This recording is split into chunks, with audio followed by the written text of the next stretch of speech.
I didn't know I was carrying his child, until the day the man who broke me went completely still. Alexander Knight had built his empire on control, precision, and cold, calculated decisions. Nothing in his world happened by accident, and no one ever saw him hesitate. Not in a boardroom, not in negotiations, not even when entire companies rose or fell at the sound of his voice. But right now, standing in a sterile white office that smelled faintly of antiseptic and polished glass, he couldn't move. The paper in his hand trembled ever so slightly, a detail so small no one else in the room would have noticed, but to him it felt like the ground beneath his feet had shifted. His dark eyes scanned the medical report again, as if reading it twice might change the outcome, might erase the line that burned into his mind with quiet, devastating clarity. Omega, Ethan Blake. Condition, 28 weeks pregnant. Genetic match, 99.98%. Alpha father confirmed. Alexander Knight. For the first time in years, his thoughts didn't align into strategy or solutions. They fractured. Ethan Blake, the name, wasn't unfamiliar, but it belonged to a chapter he had already closed, a piece of a calculated past he had filed away under necessary sacrifices. Ethan had been convenient. Someone gentle, someone trusting, someone who unknowingly stood in the middle of a war that had nothing to do with him.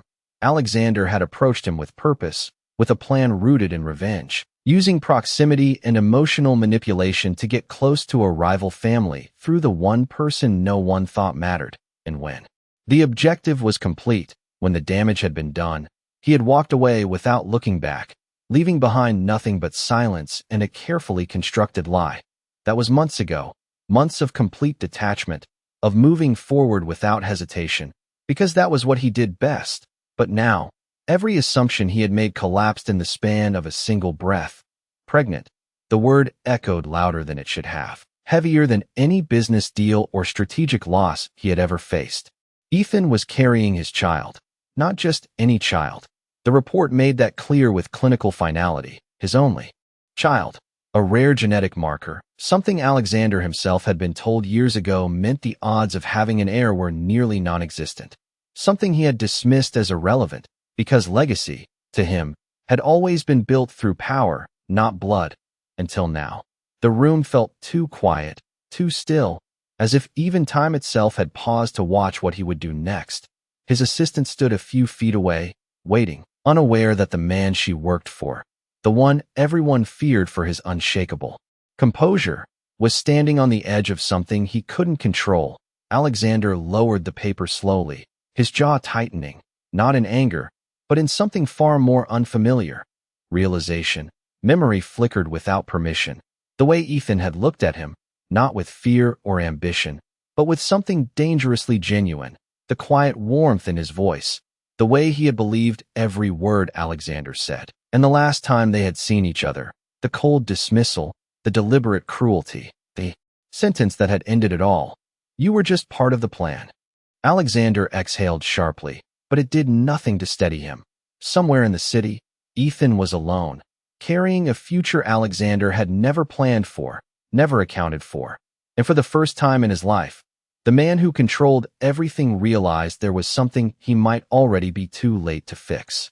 Alexander did not remember leaving the office, only the sound of his own footsteps echoing too loudly against marble floors that had never felt unfamiliar until now. And by the time he reached the underground garage, the report was still in his hand, folded once, then twice, as if reducing its size could somehow reduce its weight. His driver opened the door of the black sedan, but Alexander did not immediately get in, his gaze fixed somewhere distant, somewhere far beyond the polished steel and concrete, because for the first time in years, his mind was not ahead of him.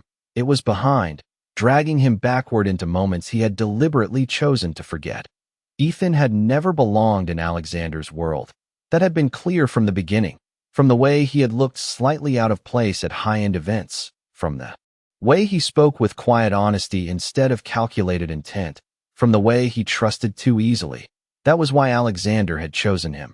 It had been strategic, efficient, almost effortless.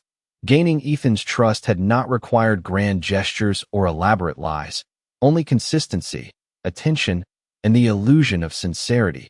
and Ethan had responded to that illusion with something real. Alexander closed his eyes briefly, and for a moment he could see it with uncomfortable clarity, the small apartment Ethan had lived in, the faint scent of coffee and old books, the way sunlight filtered through thin curtains in the early morning, casting soft lines across the room while Ethan moved quietly, unaware he was being watched.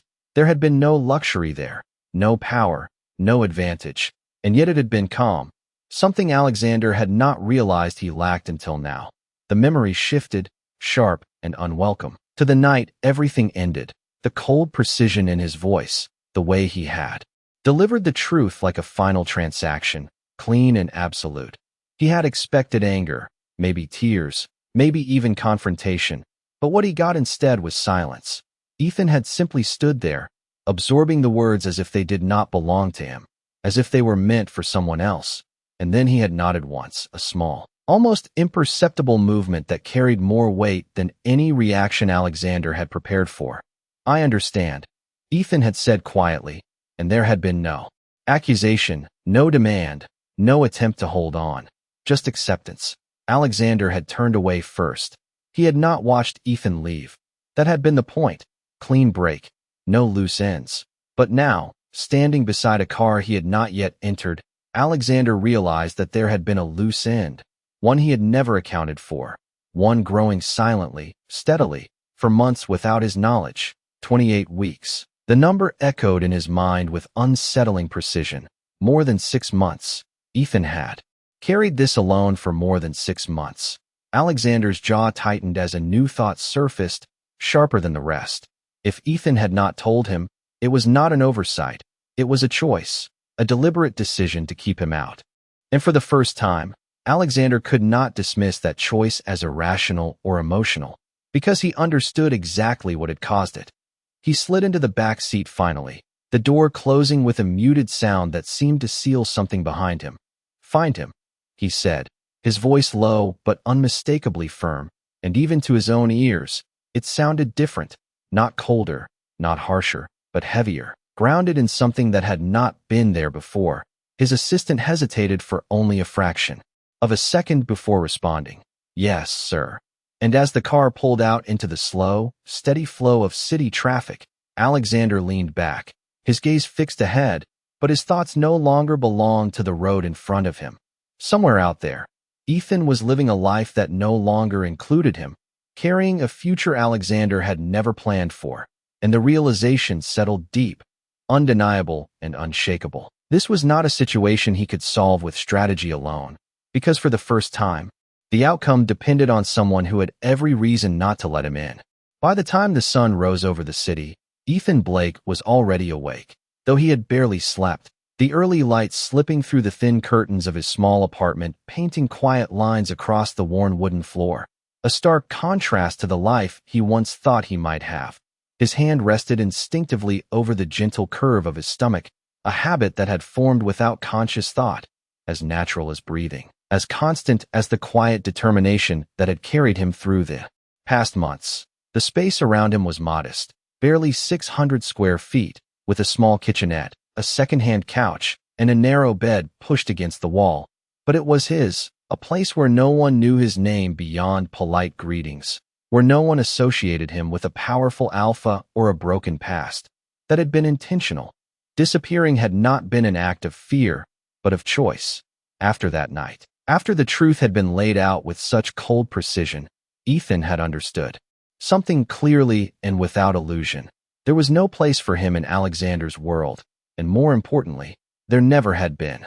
The memory still lingered, not sharp enough to wound the way it once did, but present enough to remind him why he left without a word. He had packed what little he owned, changed cities, and started over quietly, taking a job at a small bakery on the edge of town where the scent of fresh bread replaced the lingering ache of regret, where the rhythm of kneading dough and serving customers offered a sense of normalcy he had not known he needed. No one there asked too many questions, and Ethan did not offer answers. It was easier that way. He moved slowly now, carefully, his body adjusting to the steady progression of pregnancy, each week bringing subtle changes that made the reality impossible to ignore. The doctor had explained it gently. in a tone that balanced professionalism with quiet concern, emphasizing the rarity of his condition, the significance of the child he carried. "This may be your only chance," she had said, her words measured, deliberate, as if she understood the weight they carried. Ethan had nodded at the time, not because he fully processed it, but because some part of him already knew. That was why he chose to keep the baby, why he chose to face the uncertainty alone rather than return to a man who had made it clear he was nothing more than a means to an end. Independence had not been easy, but it had been honest. He preferred that. The kettle on the stove began to hum softly, pulling him back to the present, and Ethan moved to turn it off, pouring hot water into a chipped ceramic mug, the simple routine grounding him in a way nothing else could. Outside, the town was beginning to wake, cars passing slowly, distant voices carrying through the morning air, ordinary sounds that reminded him life continued forward whether he was ready or not. He stepped toward the window, pausing as he looked out over the quiet street, his reflection faintly visible in the glass, softer now, more tired, but steadier. "It is just us," he murmured under his breath. Not as a question, but as a promise, his fingers brushing lightly against his stomach. He did not expect anyone to answer, and he certainly did not expect the past to come looking for him. Because somewhere, across the city, decisions were already being made, paths already shifting, and the distance Ethan had carefully created was beginning to close in ways he could not yet see. The bell above the bakery door chimed softly as Ethan stepped inside, the familiar warmth of the ovens wrapping around him like a quiet shield against everything he had left behind, and for a moment, he allowed himself to breathe a little easier, tying his apron with practiced movements as the scent of fresh bread and cinnamon filled the air. Mornings here were predictable, steady, and that was exactly why he chose this place. Because nothing in this small town demanded more from him than showing up and doing honest work. "You are early again," Mrs. Carter called from behind the counter, her voice gentle but knowing, and Ethan offered a small smile in return, one that did not quite reach his eyes but was sincere enough. "Could not sleep," he answered simply, moving toward the prep table, his hands already reaching for flour and measuring cups, falling into a rhythm that required focus but not thought. It was easier that way. The repetition, the structure, the quiet hum of routine kept his mind from wandering too far back. But even here, even in the safety of this small, ordinary life, the past had a way of slipping through the cracks. As he worked, his thoughts drifted without permission, pulled back to the beginning, to the moment everything had started.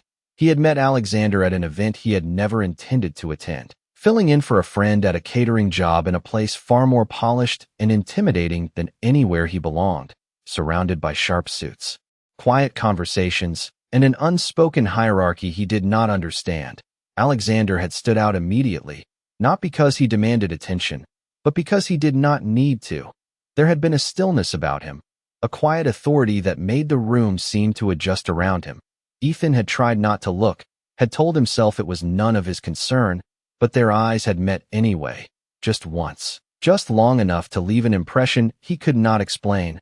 What followed had not been dramatic or overwhelming, but subtle, gradual, a series of small interactions that felt coincidental at first and then increasingly intentional.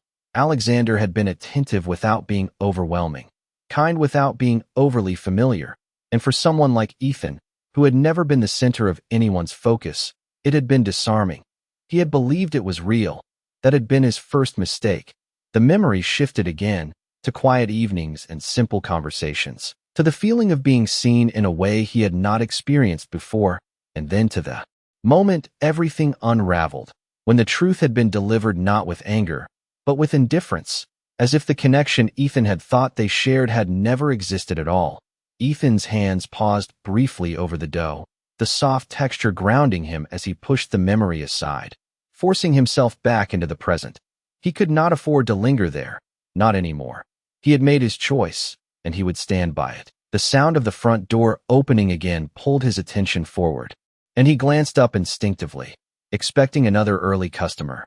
But instead, a figure stepped inside that did not belong to this place, tall, composed, and unmistakably out of place in a room filled with warmth and simplicity. Ethan's breath caught. Just for a fraction of a second, a reaction so small it might have gone unnoticed by anyone else. But to him, it felt like the ground had shifted beneath his feet, because some distances, no matter how carefully created, were never meant to last forever. Alexander Knight did not belong in a place like this, and everyone in the bakery felt it the moment he stepped inside. The quiet shift in the air, subtle but undeniable, like a storm that had not yet arrived, but was already changing the atmosphere. His presence was composed, controlled, every movement precise. Yet there was something beneath it now, something less certain than the man Ethan remembered. Their eyes met across the room, and for a brief second, neither of them moved. Ethan felt his chest tighten, not from fear, but from the weight of everything that had been left unsaid, everything that had been buried under months of distance and silence. He had imagined this moment before, wondered what he would say if he ever saw Alexander again. But now that it was real, words felt unnecessary, almost meaningless. Alexander took a step forward, then another, closing the space between them with quiet determination, his gaze fixed entirely on Ethan as if nothing else in the room existed. Up close, the change was more visible, not in his appearance, but in the way he carried himself, a subtle tension beneath the surface that had not been there before. "Ethan," he said, his voice low, steady, but lacking the sharp certainty it once held. Hearing his name spoken like that, without coldness, without dismissal, felt unfamiliar. Ethan straightened slightly, his hand instinctively resting against the edge of the counter, grounding himself. "You should not be here," he replied calmly, his tone even, controlled, but not welcoming. Alexander's gaze flickered briefly, not away, but downward, drawn by something he could not ignore, something he had already seen in reports but was now faced with in reality. The curve beneath Ethan's loose shirt was subtle, but unmistakable. The confirmation was no longer clinical, no longer distant. It was real, standing right in front of him. And for the second time, Alexander froze, not physically this time, but internally, as the full weight of what he had done, what he had caused, settled deeper than before. "How long?" he asked quietly. The question simple but carrying more than just time within it. Ethan did not hesitate. "Long enough," he answered, his eyes steady, offering no additional explanation, no invitation for further questions. The space between them felt different now, no longer defined by deception or misunderstanding, but by something far more difficult to navigate. Truth. Alexander inhaled slowly, as if steadying himself, something he had never needed to do before speaking. "You should have told me," he said, not as an accusation, but as a statement he was still trying to understand. Ethan's expression did not change, but something in his eyes sharpened, not anger, but clarity. "Why?" he asked simply, the single word cutting through the air with quiet precision. Alexander did not answer immediately, because, for once, the obvious response did not come easily. There was no strategy for this, no calculated reply that would fix what had already been broken. Ethan continued before he could find one. "You made it very clear what I was to you," he said, his voice calm, measured, but carrying a truth that did not need to be raised to be heard. "So I made a decision based on that." Alexander's jaw tightened slightly, not in frustration, but in recognition, because he could not deny it, could not rewrite what had already been said. The silence that followed was not empty, but heavy, filled with everything neither of them had yet figured out how to say. Around them, the bakery continued its quiet routine, customers moving in and out, unaware of the shift happening in the small space between two people whose past had just collided with a future neither of them had planned. And for the first time since he walked in, Alexander understood something with complete certainty.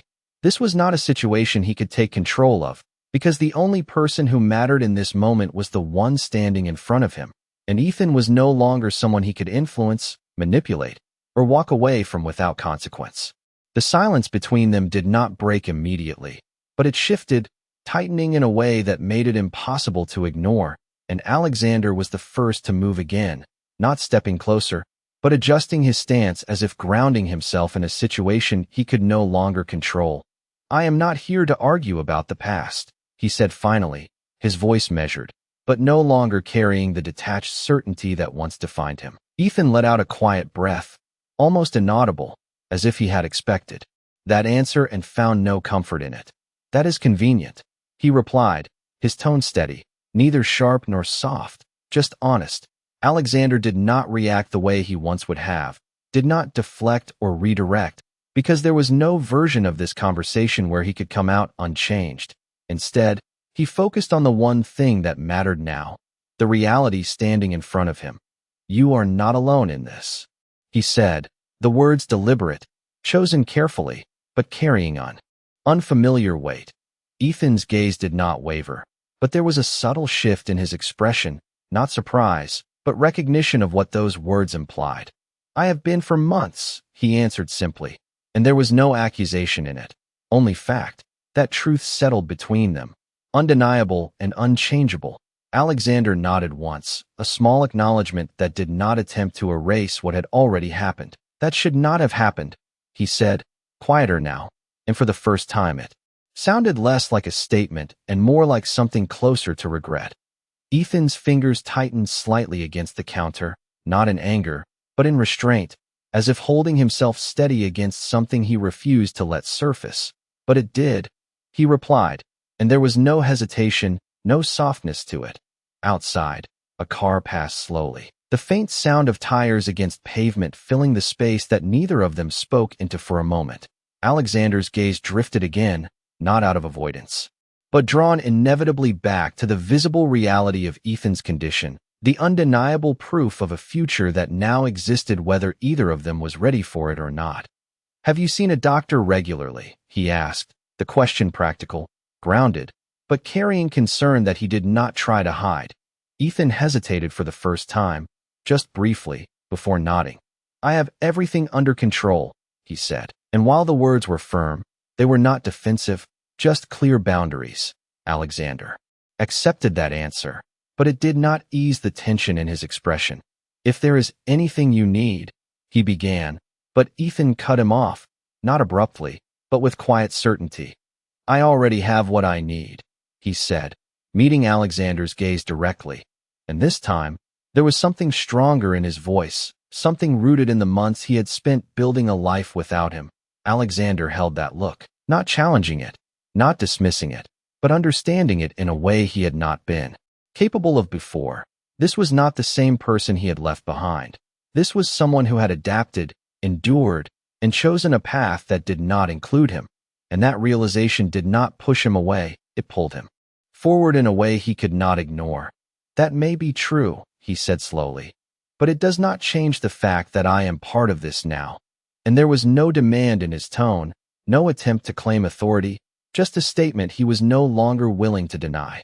Ethan's expression softened, not in acceptance, but in something more complex, something that acknowledged the truth of those words without agreeing to what they might lead to. "You can be part of it," he said after a moment, his voice quiet, but firm, "but you do not get to decide how." And with that, the balance shifted completely, because for the first time since Alexander walked into his life, the control was no longer his to take. The shift in control did not go unnoticed, and for a moment, Alexander simply stood there, absorbing the reality of Ethan's words, not resisting them, not trying to reclaim ground that no longer belonged to him, because he understood something now that he had not before, that forcing his way into this situation would only push Ethan further away. "Then tell me how," he said after a brief pause, his voice quieter than before, but steady, and that alone was enough to create another small shift in the space between them. Ethan did not respond immediately, his gaze lowering for the first time as if considering the question more seriously than he expected to, because this was not something he had planned for, not something he had allowed himself to imagine. For months, his world had been simple in its structure, just him and the life he was building, one careful step at a time, without looking back. Now, that structure was changing, and he had to decide whether to let it or not. "You do not get to come in and change everything," he said finally, lifting his eyes again, his tone calm but firm. "I have built a life here, and I am not giving that up." Alexander nodded once, without hesitation, accepting the boundary without argument. "I am not asking you to," he replied, and there was no hidden meaning behind the words, no attempt to negotiate around them. That was new, and Ethan noticed. Then what are you asking? Ethan asked, his voice softer now, not defensive, but cautious, as if testing whether this version of Alexander was real or temporary. Alexander exhaled slowly, a controlled breath that grounded him before he answered. A chance, he said, and the simplicity of it made it heavier than anything more elaborate would have. Ethan's expression tightened slightly, not in rejection, but in uncertainty, because that word carried too many possibilities, too many outcomes he was not sure he was ready to face. A chance to do what? He asked, pressing for clarity. Alexander met his gaze directly, and this time, there was no distance in it, no calculated detachment. To be present, he said, choosing each word carefully. To support you, to understand what you need, and to take responsibility for what I should have acknowledged from the beginning. There was no apology in the statement, not yet, but there was something just as important, recognition. Ethan studied him for a moment, searching for the familiar signs of manipulation, the subtle shifts in tone or expression that used to signal an underlying motive, but he did not find them. Instead, he found something unfamiliar, something quieter, more grounded. Responsibility does not change what happened, Ethan said, his voice steady, but no longer distant. Alexander did not disagree. No, he said simply, it does not. Another silence followed, but this one felt different, less heavy, more uncertain, as if both of them were standing at the edge of something neither had fully defined yet. Behind the counter, Mrs. Carter glanced over briefly, sensing the shift in the room but choosing not to interfere, allowing the moment to unfold without interruption. Ethan's hand moved again, almost unconsciously, resting lightly against his stomach, and Alexander's gaze followed, not out of curiosity, but out of something deeper, something that had not been there before, awareness. This is not just about you and me, Ethan said quietly, his words carrying more weight than anything he had said before. There is someone else involved now, and I am the one who has been here for all of it. Alexander nodded again, slower this time, the meaning settling in fully. I know, he said, and there was no hesitation, no attempt to claim more than what he had earned. And I am not here to take that away from you. Ethan held his gaze for a long moment, then gave a small, almost imperceptible nod, not agreement, not acceptance, but acknowledgement. Then we start with that, he said, and while the path forward was still uncertain, one thing had changed completely. For the first time since everything fell apart, they were no longer standing on opposite sides of the same story. The agreement between them was not spoken in promises or reassurances, but in something quieter, something far more fragile. And as the day moved forward, the bakery slowly returned to its usual rhythm, customers coming and going, the scent of fresh bread filling the air once more, yet nothing felt entirely the same. Alexander did not leave immediately, and that in itself was a change, because the man Ethan had known before would have already calculated the next step and moved on without hesitation. But now he remained, not intruding, not taking up space that was not offered, simply present in a way that was unfamiliar to both of them. Ethan continued working, measuring, mixing, moving with practiced precision, but his awareness of Alexander's presence did not fade. It lingered at the edge of his thoughts, steady and impossible to ignore.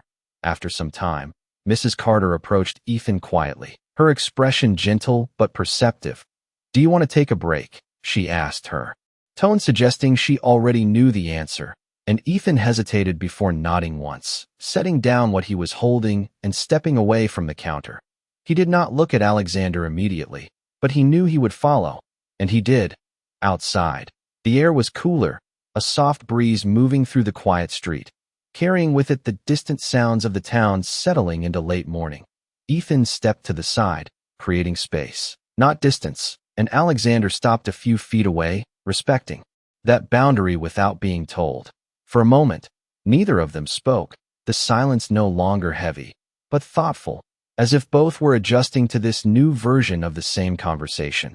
There is a clinic 2 blocks from here, Ethan said eventually, his voice calm, grounded.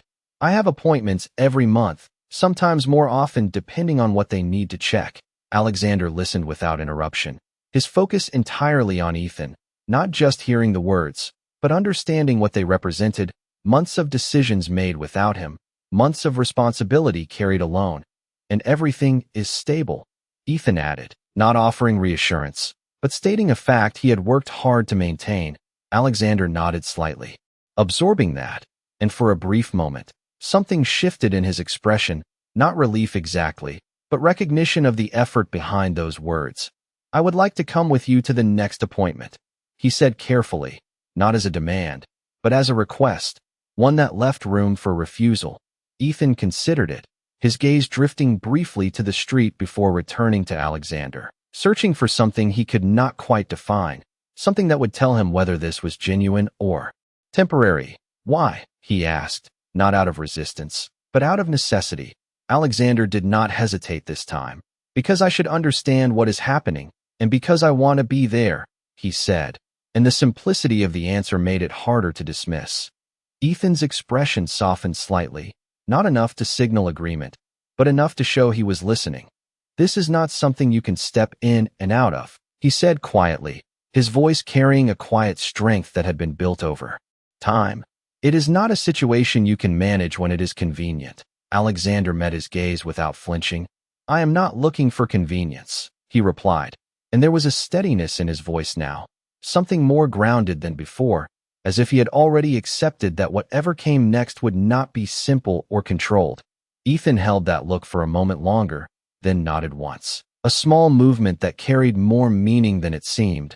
"One appointment," he said, setting the boundary clearly, "and we will see from there." Alexander accepted it immediately, not pushing for more, not trying to secure something beyond what was offered. "That is enough," he said, and for the first time, it sounded like he meant it. The wind shifted slightly, brushing past them, and as they stood there, not quite close, but no longer distant, the path forward remained uncertain, but it was no longer something either of them was facing alone, even if neither of them was ready to fully admit what that might mean. The days that followed did not rush forward or resolve neatly, but instead unfolded with a quiet steadiness that neither of them had expected. And when the morning of the appointment finally arrived, the air carried a different kind of weight, not heavy with conflict, but with anticipation, subtle and unspoken.